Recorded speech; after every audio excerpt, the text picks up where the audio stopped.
તમે ખાલી વિચાર કરો કે સૂરજ નારાયણ ઉગે જ નહીં તો આખો દિવસ આ ધરતી ઉપર અંધારું અંધારું દિવસ હોય તો આપણને કંઈક દેખાય છે 24 કલાક આપણને એમ કહેવાય છે કે આ ઉર્જારૂપી રોશની આપણને ગમતી નથી.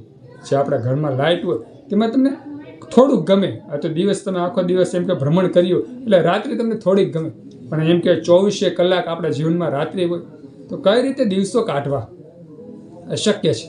અને એમ કહેવાય છે કે સૂર્યનારાયણ છે એટલા માટે જે નેગેટિવ તત્વો છે, જે ખરાબ ઉર્જા છે, તેનો દિવસે નાશ થઈ જાય છે. અને તે ન હોય તો જીવ જંતુનો ઉપદ્રવ વધી જાય. જે રાક્ષસી માયા છે, જે જીવંતરૂપી જીવડારૂપી રાક્ષસી માયા છે, તેનો પ્રભાવ વધી જાય છે, તેનું જોર વધી જાય છે. પણ આ સૂર્યનારાયણના પ્રકાશને હિસાબે અસંખ્ય એવા જંતુ હોય છે જે નેગેટિવ તત્વો, જેમ કહેવાય કે આ માનવોને અને અન્ય પશુઓને નુકસાનકારક છે, તેનો નાશ થઈ જાય છે. તે